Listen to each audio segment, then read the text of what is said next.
So, I was asked to say a few words. So I'll start with a question. Who cares about their own health and happiness? Who cares about their children and their grandchildren's future? Who cares about the very survival and well-being of our planet? Then it's incumbent upon you, and when I say you, I don't mean the vague you, I mean each and every one of us, myself and all the Yogaville residents included, to really prioritize your spiritual practice in the coming year. Make 2019 the year when you really put down your foot to your mind and all its shenanigans and said, I'm going to assert mastery, and I'm talking about the big I, so that we can find real peace and then express that in our lives. The whole world is yearning for one thing: peace. And I can tell you from my little sojourn on earth this round, from my observation and experience, that enduring peace that we're seeking cannot be negotiated by politicians. It cannot be guaranteed by treaties. It certainly will never be won on a battlefield. The only way we're going to realize it to any degree is when we find it in our own hearts, and that blazing flame of light and truth and peace spreads more and more through the world. Would you agree? Okay, easy to shake your head and agree. Who is going to do it? Who? I don't see every hand up. The great anthropologist Margaret Mead said, a small group of people can change the world. All it takes is a small group of people. Indeed, she said, it has never happened in any other way. So we're a moderate-sized group of people. We can make a difference. We can make a difference if we make the effort. If we make the effort. Years ago, when Swami Satchidananda was with us in physical form, every Saturday night he would come here to give satsang. He would speak to us. Most of the satsangs were very practical, very grounded, very gentle guidance about spiritual life. And then on one evening, there was a very different satsang. It was remarkable for those of us in the room, because he came in and the first thing out of his mouth was an announcement. Tonight, I'm going to tell you about the Samadhi for integral yogis. And it was like every jaw in the room dropped. You have to understand, our satsangs were more like this. Once someone asked him, what are the rituals of integral yoga, Swamiji? And his answer was, well, when we go into a public bathroom, if it's dirty, we clean it. That's one of our rituals. Another one of our holy rituals is if we walk down the road and there's trash on the ground, we pick it up and we dispose of it properly. Those are our spiritual rituals. So you can imagine that's the context in which all of a sudden he said, I'm going to tell you about your samadhi. So we're all listening with bated breath. And he said it's called Sahaja Samadhi, which means the easy, comfortable samadhi. And this is very pertinent for tonight's message. It's a samadhi in which you have dual awareness. Simultaneously, you experience the peace, that divine presence, that unifying spirit within your heart. And at the same time, you see the diversity, all the various names and forms. Okay, you got the picture? It's like you're at the ocean. You see, excuse me, the grand body of water. You also see the waves, the foam, the ripples, and everything like that. Because you're rooted in the unity, you can interact with the diversity with skill and ease. Because you see the unifying spirit that unites us all, any prejudice, any narrow-mindedness, any undesirable thoughts toward others are dissipated, like the morning mist before the sun when it rises. And what is the thing, at least I would say, that is really tearing our world apart now?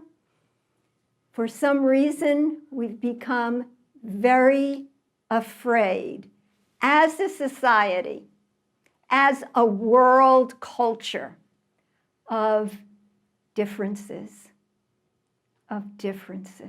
Would you agree? I'm not siding with any political ideology or anything like that. I'm just making a general observation of what we are seeing on the world stage. The only way to overcome that is first to get an understanding of the unity, at least understand it intellectually, and then through practice, experience it in truth. Imagine if you walked in a garden one morning, okay? You walk in a garden, and somehow you're able to hear the language of the flowers. And as you're listening, you see a rose turn to a chrysanthemum and say, "What are you doing here? I'm so much more beautiful than you. I should be the only flower in the garden." And the chrysanthemum gets a little crestfallen, but then she spots a daisy, and she points at the daisy, and she says, "Well, at least I'm better than her. Look at that puny little wild thing." And then an orchid off in the corner says, "What are you all talking about? I'm so much more evolved than any of you. I should be the only one in the garden." We would say this is ridiculous. What makes for a beautiful garden? Different colors, different shapes, different textures, different forms, different fragrances. If it were a garden of just red rose, red rose, red rose, red rose, we would very soon get bored. But somehow we don't have that same good common sense when it comes to the beautiful diversity of the human condition. The beautiful diversity.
destined fire. We're gonna trip the light. We're gonna break the night. And we'll see with new eyes when we trip the light. Come on and trip the light. We're gonna break the night. And we'll see with new eyes. We're gonna trip the light.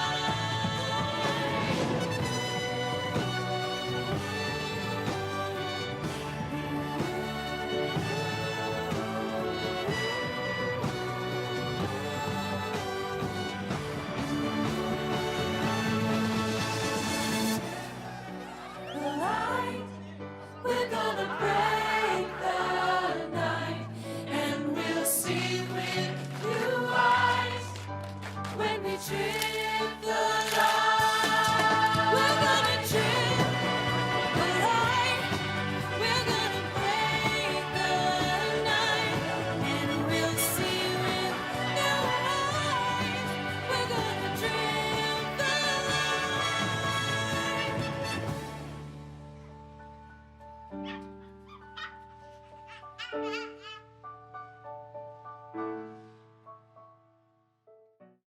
We're going to trip the light. We're going to break the night. And we'll see with new eyes when we trip the light. Remember, we're lost together. Remember, we're the same. We hold the burning rhythm in our hearts. We hold the flame. And in the morning light, I'll remember as the sun will rise, we are all the glowing embers of a distant fire.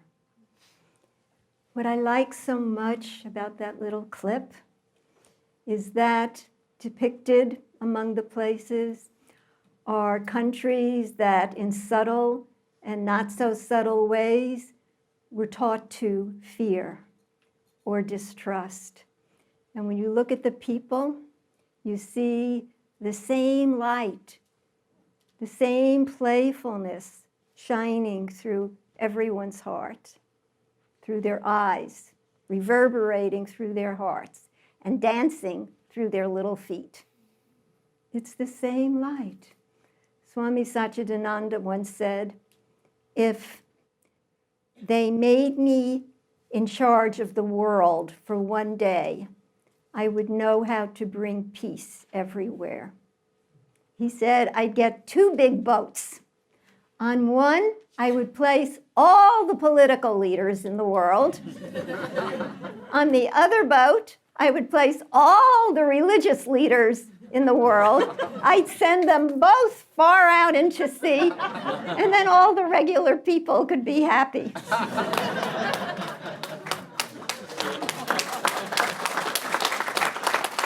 A message from a master. A message from a master. When you think about it,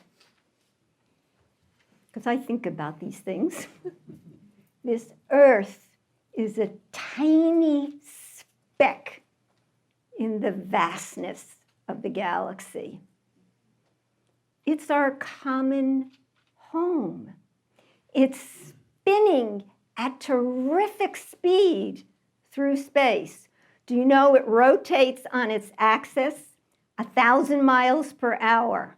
It revolves around the sun 67,000 miles per hour. We are moving at those speeds now. Is anyone dizzy? You know, I studied science in college, but it's still remarkable to me that we don't fall off. You know, when you see pictures of the universe and the galaxies, they can give it names. Oh, gravity, oh, this force, that force. They're just labeling. They're just labeling. To me, it's still a miracle that we don't fall off. And on this tiny little ball, twirling and whirling through space, all of us, and we're almost 8 billion now. We're born, we grow, we strive and thrive, then we decline, and then we disappear from view. And the thing is, our destinies are totally linked. We are totally interconnected. Swami Satchidananda used to say, we are cells, of one universal body. The Reverend Martin Luther King said, we are caught in an inescapable net of mutuality. We're tied in a single garment of destiny. Whatever affects one person directly affects all the rest of us indirectly. We can't comfortably feel, well, they're having a problem over there. It's not my concern. When we had the tsunami in Japan, 2011, do you know a few months later, the same radioactive particles from that event showed up in the milk in Charlottesville? We can't say, oh, that's Japan's problem. In 1986, when the Chernobyl disaster occurred, some of you in the audience are old enough to remember that. I was living in San Francisco at the time. I didn't know anything had happened. I walked outside, my skin started burning. I had to go inside. I called all around, the weather bureaus, the science labs, is something happening? No, nothing's happening. Try to go out the next day, couldn't go out. I couldn't go out a whole week because my skin would burn. And finally, they were saying the prevailing winds were blowing the effects of that disaster to the west coast of this country. We can't comfortably say, that's their problem. It doesn't concern me. The fact of the matter is, we're in this together. We're in this together. Yeah, I'm thinking of another quote of Martin Luther King, where he said, we'll either learn to live together as brothers, and I would say, and sisters, or we will die together as fools. That's it. Yep. Those are the two options. The two options. So let's take it home, bring it back to us. Tomorrow you leave. What I would strongly recommend before you leave this property, while all this is still strong in your mind, write a practice plan for yourself. Be reasonable. Don't challenge yourself unrealistically, setting yourself up for frustration and failure, and thereby giving you a good excuse to quit in a few days. That's one of the tricks of, well, I thought I'd try this. One of the subtle tricks of the lower mind. Be reasonable. When you get up, do a little meditation, do a little pranayama, do a little hatha yoga. That's what? Twice a day. It can change your life. If you think you're too busy, I'll just tell you the words of the great Catholic saint, St. Francis de Sales. He said, a half-hour meditation every day is essential, unless you're very busy. Probably the people in the audience were going, thank goodness he understands. But the next thing he said, in that case, a full hour is needed. So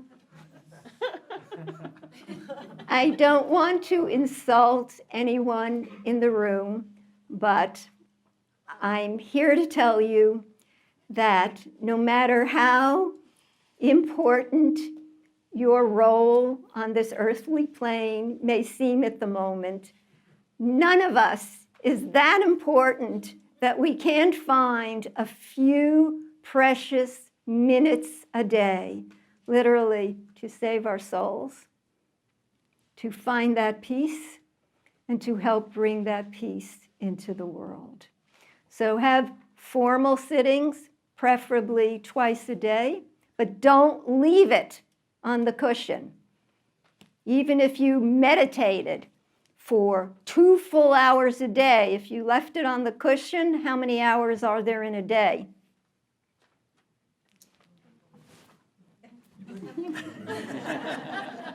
So it's just a matter of mathematics, arithmetic. If you're training your mind for 2 hours and letting it run amok for 22 hours, which force will predominate in your life? Just arithmetic. Amok will be in the lead 11-1. So how to bring it into your daily life? It depends on your temperament. It depends on your belief system. You can watch the breath. You can repeat a mantra. You can observe sensations, thoughts, perceptions as they pass through the mind. You can work on a virtue. You can practice karma yoga, trying to change everything into an act of loving service. So have a formal practice that you decide on. Don't keep changing. If you keep changing, it's like walking around a mountain instead of going to the peak. We want to reach the top of the mountain, not spend our whole life circling. Okay? It's good exercise, but it won't accomplish what we're trying to do. So, decide on a practice, do it twice a day. Determine ways to bring that practice into daily life. And the third and final aspect, look at your life and see, does this align with the spiritual goals I'm setting? You could look at your associations, your diet, your recreational choices. You can look at any and all aspects. And you don't have to throw yourself into major shock by changing everything all at once, but make an assessment and then find ways to align more with what you believe in. Living according to our beliefs is challenging, but essential. And don't think what you're doing is small, because each one's efforts supports the whole. Each one's efforts supports the whole.